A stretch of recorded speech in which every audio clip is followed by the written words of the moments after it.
thank you for tuning in to the Legacy Business Show. This program segment will showcase a Belizean entrepreneur making significant waves in the Belizean economy each week.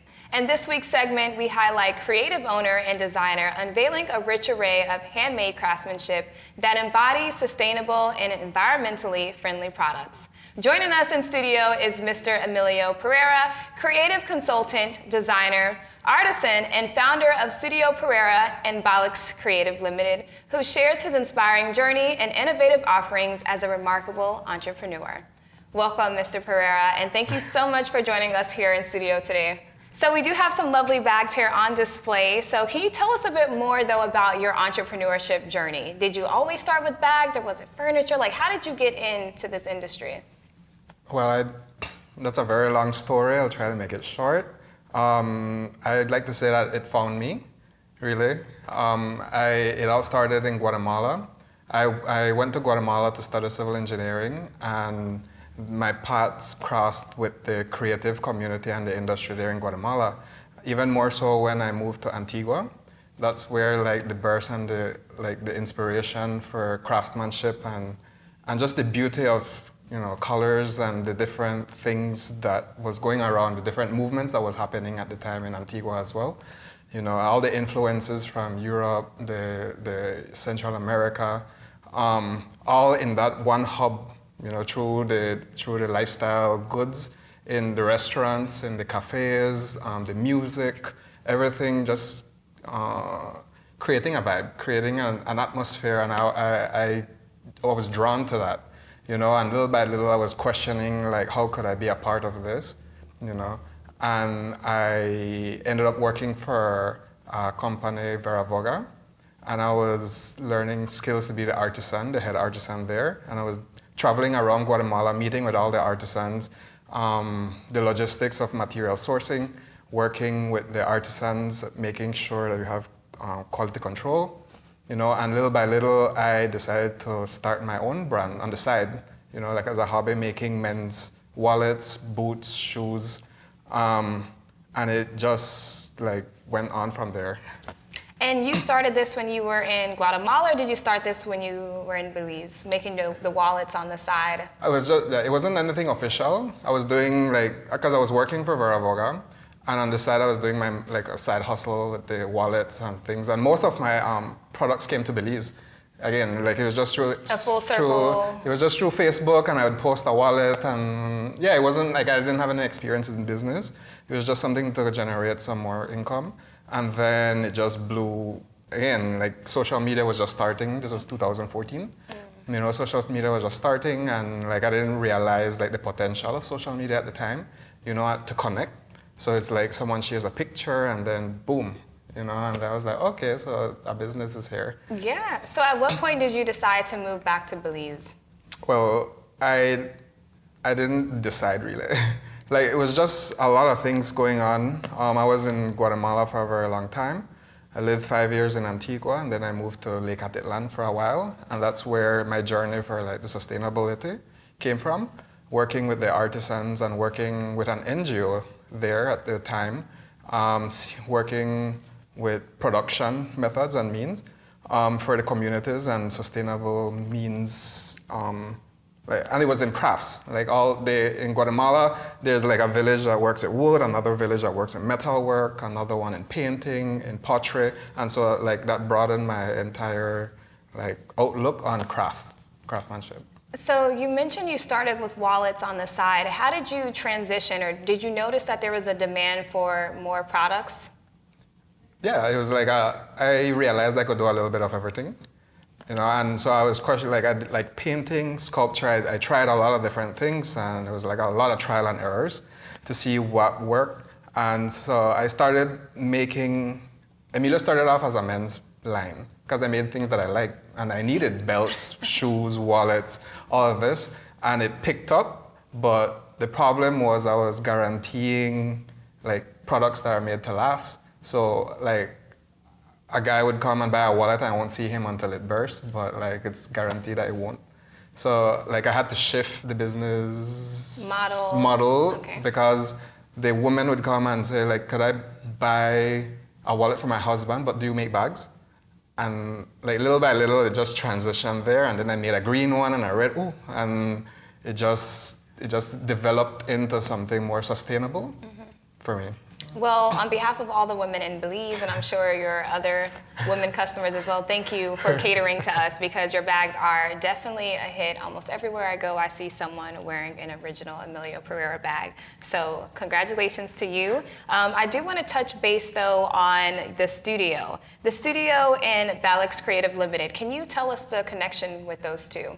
When I moved to Belize, I didn't know what I really wanted to do. So Balix is said to be the original name of Belize, where it stems from, and it means muddy water in the Maya, and creative. So it's just like in Belize, the creative industry is not as strong as in other places. It could be way stronger, and I saw it like, how do you say, like we're known as a swampland, but like we don't realize like the beauty that's in the swamp. There's a lot of things going on.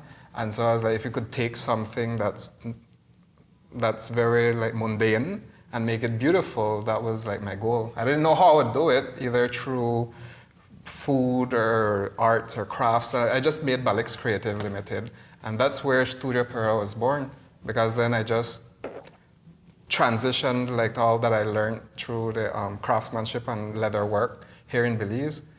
But right after, like I moved back in Belize a year before the pandemic happened. So when the pandemic hit, it was more like an alert, like because I couldn't bring in my leather work, because I was a leather artisan. That's my Craft. my craft. So I had to find new ways of being more innovative with materials, and during that year of the pandemic, I traveled through Belize and like talking to artisans and making a note of what's possible, to just have a library of opportunities and possibilities. That leads me to our next question. You mentioned sustainability a lot, so I definitely want to know more about the sustainable practices that your brand is using. I recognize a lot of the materials, as I'm sure other Belizeans recognize as well, but we want to hear from you, like, what are the sustainable practices that you're doing? Where are you sourcing your materials from, and what communities are benefiting? Okay, well, it's from all over. So we have, for example, this bag. This is... My birthday is next week, guys, by the way. This one is made from jippy jappa. Jippy jappa is a fiber, very local, native to Belize, and it's worked by the women in southern Belize. When I did my travels, I learned that it's a dying art form, because for such a meticulous process to just make coasters and like stuff, the turnover for them, it didn't make sense. So like looking at that, I was like, we had to like uplift the craft into something that's more sustainable and beneficial, and to show the beauty and highlight the beauty of the work. So that's where this collection stems from. Then during the pandemic as well, I was looking for other resources, and I went to the market, Finnegan Market, and there's a lady there that makes jewelry from coconuts. And so I'd go there constantly and talk to her, and just get a feel of the market and market life, and eventually it developed into her making these coconut rings for me. I didn't know why, but I told her, give me 50, just to help her, and I'll figure it out. And one night it just sparked, and I started connecting things together. And most of these designs really, it's not like I have it in mind. I have the material, and then it tells me what it could be. That is amazing. And I think a lot of creatives, they do it based off of emotion. It's not something that's planned, it's always something that comes to them in that moment. And I love the fact that you are being sustainable with your practices, but in a way you're also preserving tradition. This is a skill. This is something that was taught from generations to generations. And as we continue to grow and progress as a nation, it's so important that we stay deep-rooted into our culture and our history. So on that note, we want to talk about different collaborations. You mentioned that you collaborated with the women selling jewelry from coconuts. Is there any other collaborations with other businesses or other craftsmen that you can tell us about? Sure. During the pandemic, there's a burst of innovation throughout Belize, and one company in particular that I was very excited was Belize Banana Fibers from Unitedville. So we communicated, and I went to do a site visit, and I met with the artisans and realized the potential of this, not just with the bags, but with lifestyle brands. So I worked closely with them, and I did consulting where we spoke about designs like chandeliers, furniture, and all of this, because at the time it was 15 women, and now they've grown to more than 50. Wow. And all these women stem across the rural Kaya, and I work closely with Miss Adelmira, and she's located, this village is off the beat from Benke, I forget, Arenal. Arenal. And so I got excited because again, it stems along with the circular economy and the promoting the handmade. And it's beautiful because once a banana gives fruit, it doesn't give fruit anymore, and they cut the banana and they would throw away the banana. So the stems of the banana, they found use for it. So they would grind the stalks, and the fiber would then be boiled. You boil it, and then you hang it to dry in the sun. And from there, they just started making these ropes, and then they elaborated the basket. So the whole process takes about 3 weeks to make this one. Wow, that is incredible, and I am learning something new because this is all new to me when it comes to bags and designing and the process of it all, but you know that I am an advocate for all things sustainable, so I'm very happy that you are continuing to grow your brand and also be environmentally conscious. With that being said, we know that your process has, well, like every entrepreneur, there's ups and there's downs, so what are some of the conflicts that you've had or obstacles that you've had to face when launching your brand or expanding it? Because you mentioned furniture now as well. Well, I started Balix Creative with nothing in mind, like the direction, but knowing that it was the creative, I wanted to be involved in the creative industry. So with that said, Studio Perera is now expanding beyond bags and is more of a lifestyle brand.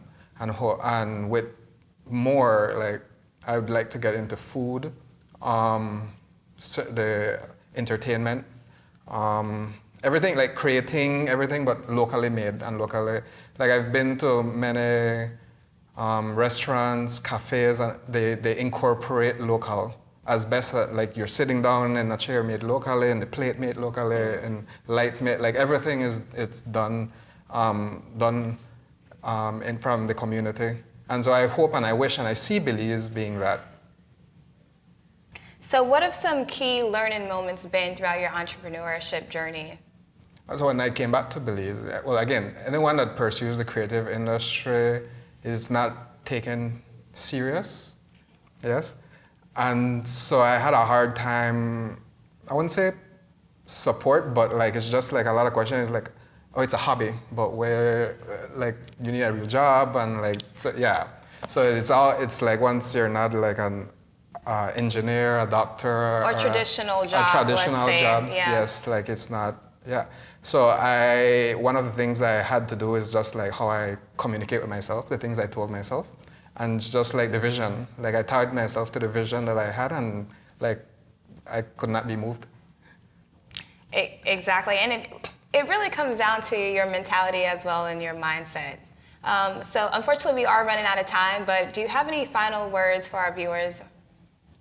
Well, I have words for it, because there's a lot of creative entrepreneurs that has reached out, and they've been asking, how do you do this? And so I just want to say again, tie yourself to a vision, whatever it is, music, sports, anything, and beat at your craft, beat at your skill until you could perfect it. And that's... That is amazing advice.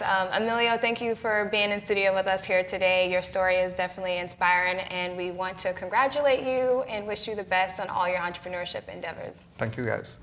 Stay tuned, as after the break, Abby will be joining us to explore the business of sports with Mr. John Marsden. Don't go away.